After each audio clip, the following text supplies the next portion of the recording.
Hello, my name is Vanya Westerberg from L2's Impact. I'm pleased to present you a study on the case for farmer-managed natural regeneration in the Upper West region of Ghana, undertaken as part of the Economics of Land Degradation Initiative and based on the achievements and interventions of CCOD in the Upper West region. The study was also undertaken as part of the Regreening Africa project, co-financed by the German Development Corporation and the European Union, and co-authored by a range of people, as you can see on this slide. Now, why were we looking at the Upper West region of Ghana in 2019 specifically? The study was finalized in 2020. That's because the Upper West region has a high poverty rate, chronic food insecurity, and known to have low yields. At the same time, the region is experiencing a declining forest cover and aging of trees. But there are some very interesting interventions that have been led by CCOD since 2014, and we wanted to understand sort of the economics behind those interventions using cost-benefit analysis, specifically with respects to farmer-managed natural regeneration, sustainable land management, and what are the drivers and constraints to the uptake of these land management techniques. The project partners in Ghana includes University of Development Study, the Council for Scientific Industrial Research, Kwame Nkrumah University of Science and Technology, KNUST, CCOD, World Vision Environmental Protection Agency, MOFA. So the project has been taking place very much as a large collaborative effort amongst different organizations in Europe and in Ghana. Now, we focused on the district of Lara, where within the Upper West region, where we held 5 focus groups and undertook more than 500 household surveys in 17 villages. Both villages where CCOD have done their interventions, as well as control villages where there's been no interventions in terms of promoting sustainable land management. So about 50% of our households in our sample have benefited from the lessons by CCOD. And in terms of the valuation study, we've chosen to focus on provisioning ecosystem services, those that have direct relevance to smallholders. Just a little bit of theory here. What that means is that we're looking at what are farmers earning from a given plot of land.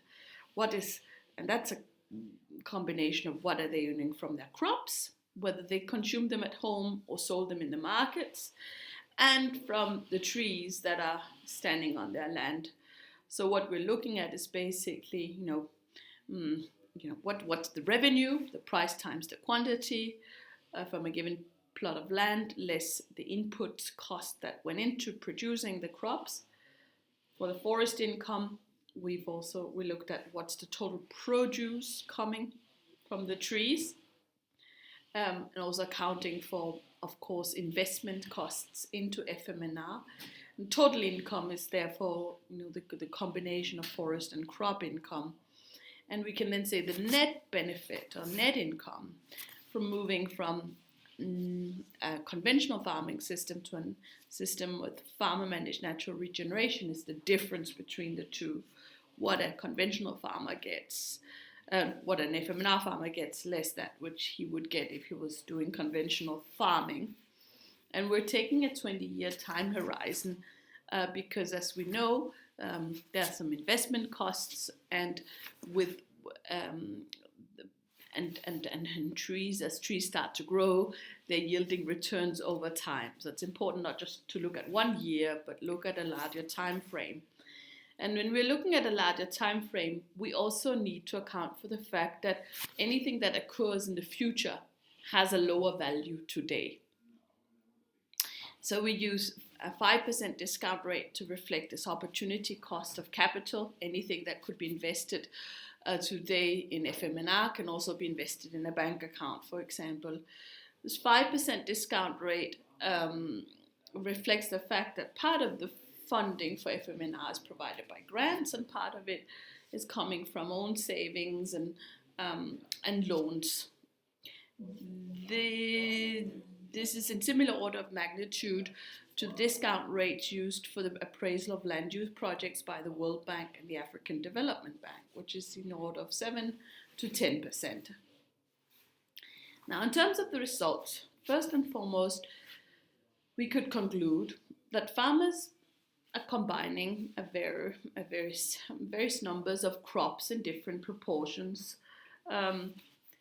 on their main plot of land. Most, 28% have maize only. You'd have 10% that would have maize and beans. But you may also have combinations such as maize, sorghum, and groundnuts, or groundnuts and sorghum, or maize and groundnuts. So different ways of combining cropping systems. And a typical farmer as well is someone who has about 400 Ghanaian cedis in revenue per acre, and about half of that amount is spent on actually inputs into production, hired labor, fertilizer, seeds, and tractor service, which means that his net crop income, the revenue from his plot of land, less what he spent, is in the order of 190 Ghanaian cedis per acre, about 80 euros per hectare.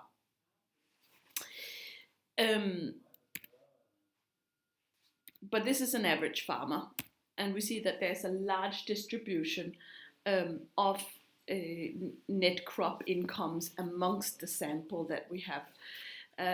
So with some farmers actually having negative returns, but other farmers earning up to 1,400 Ghanaian cedis per acre. And here we want to understand what is driving these income differentials. That can be explained in part from the management practices that farmers are taking.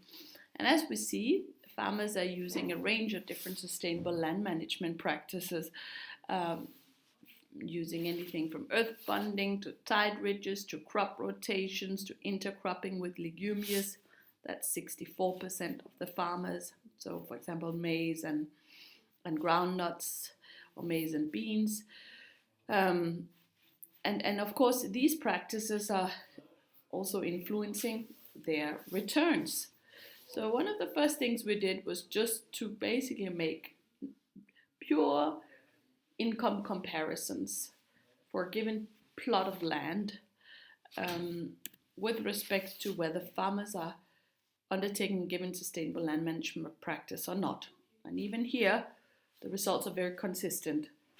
Farmers intercropping with legumes have a statistically significant higher net crop income. Farmers doing crop rotations have a higher net crop income than those that do not do crop rotations, will be planting the same crop year after year. Tide ridges, mulching, improved fallowing, all factors that are improving the net crop income from a given piece of land.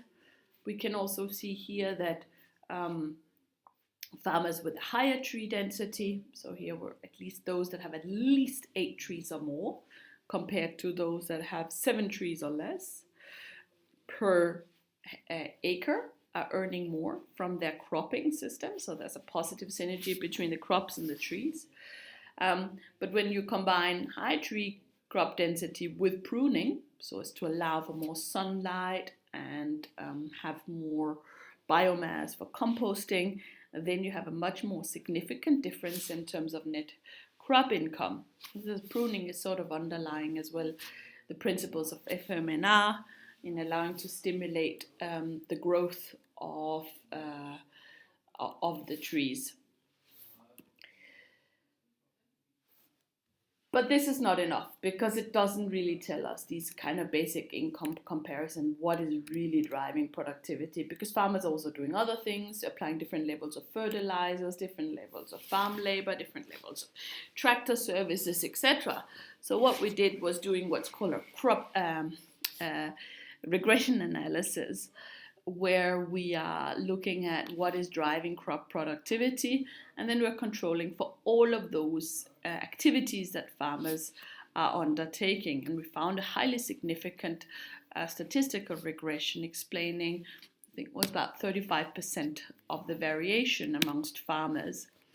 And what we see from this result is that the revenue, what farmers are earning from one given plot of land in terms of crop produce, not looking at trees here, increases as tree density increases.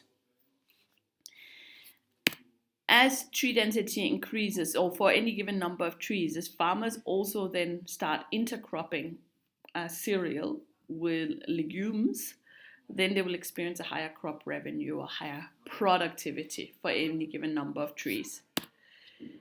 As they furthermore introduce prunings and exclude burning, which is inherent to farmer-managed natural regeneration, they will see an even further increase in land use productivity. And even more so if they also start incorporating crop rotations. Farmers that are experiencing the highest productivity of their cropping systems are those with that are more experienced FMNR farmers, those that have mostly mature trees in their farming system. So as trees grow older, the crop tree synergy improves. We also find that there are great returns to applying a little bit of inorganic fertilizer. So going from no spending on fertilizer to at least 10 Ghanaian cedis per acre. And you can see a high jump in terms of what you earn for a given acre. But as you start applying more fertilizers, spending more than 10 Ghanaian cedis per acre, the returns are declining over time. So it's not effective for farmers to spend significant amount of organic fertilizers. There's no diminishing returns to hired labor. The more people spend on people's time working in the field, the higher revenue they earn. And so what this means is that we just made some categories then of farmers and say, okay, assume then a farmer with a low density of trees, 5 trees per acre, who doesn't do intercropping with leguminous species. What is he earning? Our production function says that and an average amount of fertilizer, he earns 145 Ghanaian cedis per acre. But as he starts intercropping with leguminous species or increase his tree density from an average of 5 to 13 trees per acre, then we can see that revenue from cropping and therefore crop productivity increases over time. We found that the average so-called FMNR farmer has 13 trees per acre, whereas a non-FMNR farmer has an average of 5 trees per acre. This is not to say that there's, of course, FMNR farmers that have a lot more than 13 trees, but these are just the average of the two categories of farmers. And as we're moving towards a system where you have crop rotation, mostly mature trees, at least 13 trees per acre, or an average of 13 trees per acre, this is where you can earn the highest amount of revenue per acre. Now, we can also see here that everything else equals, communities that are closer to the Seacot Conservation Center are earning more. So there's something going on. The proximity to the center is teaching farmers giving them some more extra lessons probably that allows them to have further crop yield improvements relative to those control communities that are further away from the Seacot Conservation Center. That said, even those farmers that are not benefiting from the proximity to the Seacot Conservation Center can still earn significantly more by applying this package of practices relative to just having pure maize, for example, with the 5 trees per acre. Now, we also looked at what were the kind of tree species in farmers' farmland. so as to understand what they were able to provide the farmers in terms of incomes. And we see the most predominant trees are ebony, shea, dawadawa, mango, neem.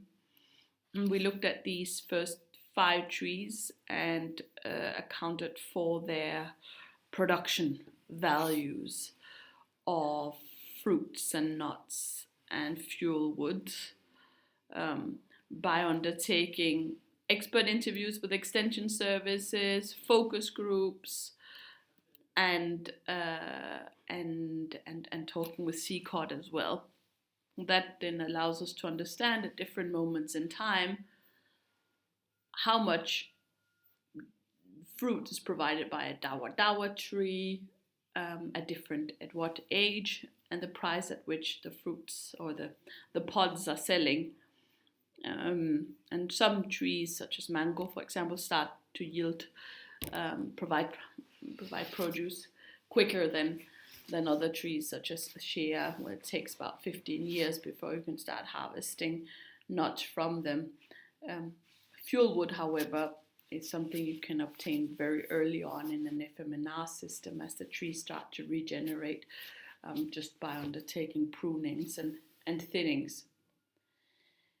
And there are, of course, many other products that are provided by these more restored ecosystems, including thatch, that we've not been able to account for in this valuation study. So this is to be seen as a conservative lower amount of the value of forest produce that is coming, that is the result of farmer managed natural regeneration. And with regards to the non-FMNR farmers, our assumption is that they have an average, or our data shows they have an average of 5 trees per acre. And those 5 trees also yield some dawa seeds, some shea nut, etc. But as they're not regenerating trees, we are assuming that income remains constant over time. And most likely, to be honest, it will be declining over time as the trees are getting older and less productive. But here we're just assuming, okay, constant revenue from the trees in the non-FMNR scenario, whereas farmers that are starting to regenerate trees over a 20-year time horizon will start to experience increasing incomes for every given acre or hectare under the FMNR system, notably from increased fuel wood prunings, the collection of ebony fruits, dawa seeds, etc. There are also costs of uptaking sustainable land management and farmer managed natural regeneration. Training and equipment costs. We got this data from CCOT and World Vision, I believe, so that we've accounted for in our cost-benefit analysis. Our household survey also showed that there were additional land preparation costs for FMNR farmers. They would spend more on tractor services, a bit more complicated to navigate around the trees, and they'd also spend more on hired labor. But if we account for the increased productivity of the farmland over time, within approximately 5 years, we see that 86% increase in cropland productivity, plus more fruits and nuts and fuel wood to be harvested from the trees, then yes, there's additional income over the present value of the additional income over a 20-year time horizon is in the order of 2,000 euros per hectare, 5,500 Ghanaian cedis per acre. And there's some additional costs associated with implementing FMNR, about 2,000 Ghanaian cedis per acre. And so if you subtract those costs from those revenues, you're still having a very significant net benefit in present value terms, that is in the value of today, worth about 1,300 euros per acre, or 3,500 Ghanaian cedi. No, 1,300 euros per hectare, 1,500 Ghanaian cedis per acre. In terms of net present value, returns from moving from a non-farmer managed natural regeneration to farmer managed natural regeneration. And we can also look at the flow of income over time. We are again assuming that non-FMNR farmers, that they'll have kind of constant flow from income from forest produce and crop produce. Though again, it is likely, we don't have the data to confirm this, but that there may even be a decline in their income over time as the soil becomes more depleted. But in what we do have is evidence of this growth in income from crop and forest produce amongst FMNR farmers. And as we see, those farmers, though, that are uptake in FMNR in the first couple of years, they are experiencing a lower income and relative to conventional farmers, because there are investment costs, and the payoff period is therefore 4 years. They've got to wait 4 years until they've really paid back all of their investment costs. But from 4 years onwards, between 3 and 4 years, they will just be observing higher and higher higher and higher returns to cropping and forest and their trees in their farmland. And most of the largest return is actually from the tree, from the value of the produce coming from the trees. Although we've seen earlier in the presentation that on-farm crop income is also very important. And in terms of just then the main results, there's more information in our publication, but when looking at the cost and the benefits over a 20-year time horizon, we see that for every dollar that farmers invest in the FMNR system, they get $4 of return from enhanced productivity of crops and on-farm forest products. If we account for the part of the costs that are incurred by society, grants, for example, then society as a whole get $3 of return for every dollar invested in FMNR systems. There are, however, many other benefits of FMNR that we have not included in our cost-benefit analysis, including carbon sequestration, groundwater infiltration, higher climate resilience, resilience to disaster risks associated with more moisture in the soil. This would require a lot larger study, but we know that there are these other co-benefits associated with regreening.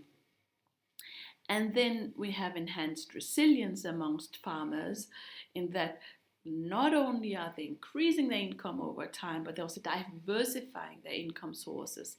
Many of the produce from the tree can be harvested during the dry season, such as ebony fruits, which helps farmers improve their nutrition throughout the year, but also empowers them, gives them bargaining power to sell some crops later, not when they've just been harvested and the price is at its lowest.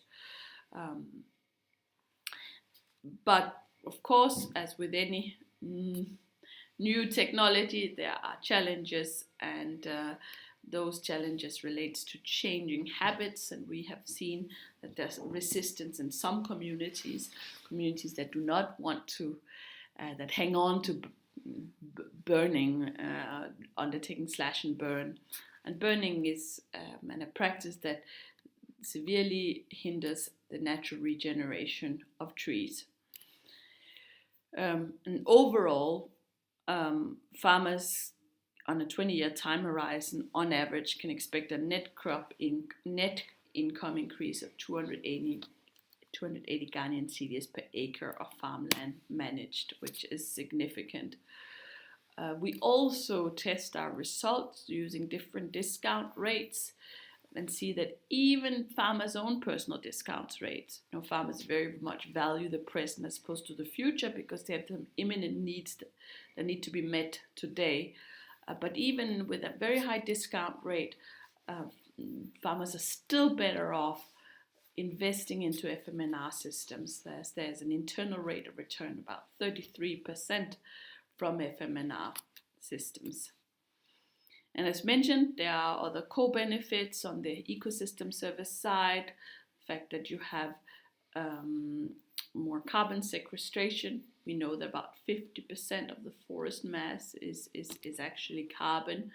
And communities themselves, they say that the enhanced community cohesion and togetherness that comes as a result of adopting FMNR is the most important benefit, and 40% says it's the improved soil fertility. Just to highlight that today we know that nature-based climate solutions such as regreening and farmer-managed natural regeneration can deliver 1/3 of the emission reductions we need to keep global warming under 1.5 degrees Celsius. But these solutions only receive about 3% of dedicated climate investments.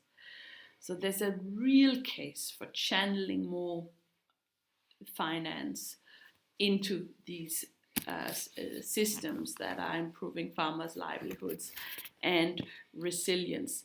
And indeed, one of the constraints to uptaking and upscaling FMNR is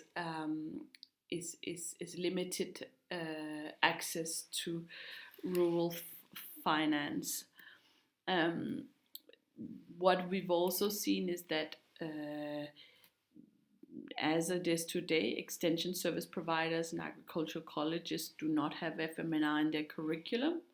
Many of the agricultural programs and policies that are in place somewhat goes counter to the FMNR logic, promoting, for example, heavy mechanized farming, requiring clear plots of land without any trees to allow the tractors to pass. We have, the wildfire policy that is not necessarily conducive to reducing wildfires. And so there's a need for improving training on wildfire prevention, awareness raising, and through participatory engagement of communities. And as mentioned, there's a problem of lack of access to finance. Farmers are facing interest rates of 20 to 30%, often for very short loan periods, 3 to 12 months, which does not harmonize with the payoff period for FMNR. We saw within 3 to 5 years, you will start really yielding returns of your investments. In order to overcome these constraints to providing finance to farmers, it's important that farmers can start track and document their economic returns so we can build an evidence base which can then help convince donor, government and lending institutions that FMNR is both low cost, low risk investment strategy with significant economic returns, and that would probably allow for more finance to be channeled to the ground. So in terms of how we can scale it up, we can either replicate FMNR geographically through new institutions and local movements, agricultural finance, existing or new policies and programs, but also think of how we can scale it up using existing institutions, CCOT, World Vision, CSR, right? So it's mostly the NGOs in Ghana that are working to promote FMNR. And strengthening the value proposition to better serve current farmers and extend to new farmers. And in this regard, our survey showed that when asking what were the most imminent needs amongst farmers to allow them to uptake, to scale up more sustainable land management practices, 60% of them said most important is access to basic assets, farming implements that allows them to do FMNR, wheelbarrows, Wellington boot, shovel, access, protection gear. 40% says access to credit. It's two sides of the same coin, but and the key is that there is a need for some support on this level, but only 5% actually pointed to extension services. And with that, I'd like to thank you all for your active attention, and to the farmers as well for their engagement in this survey. And for any questions, don't hesitate to email me, vanya@altosimpact.com, or go to the website of the Economics of Land Degradation Initiative, download the publication, or send your questions through to ELD. Thank you very much.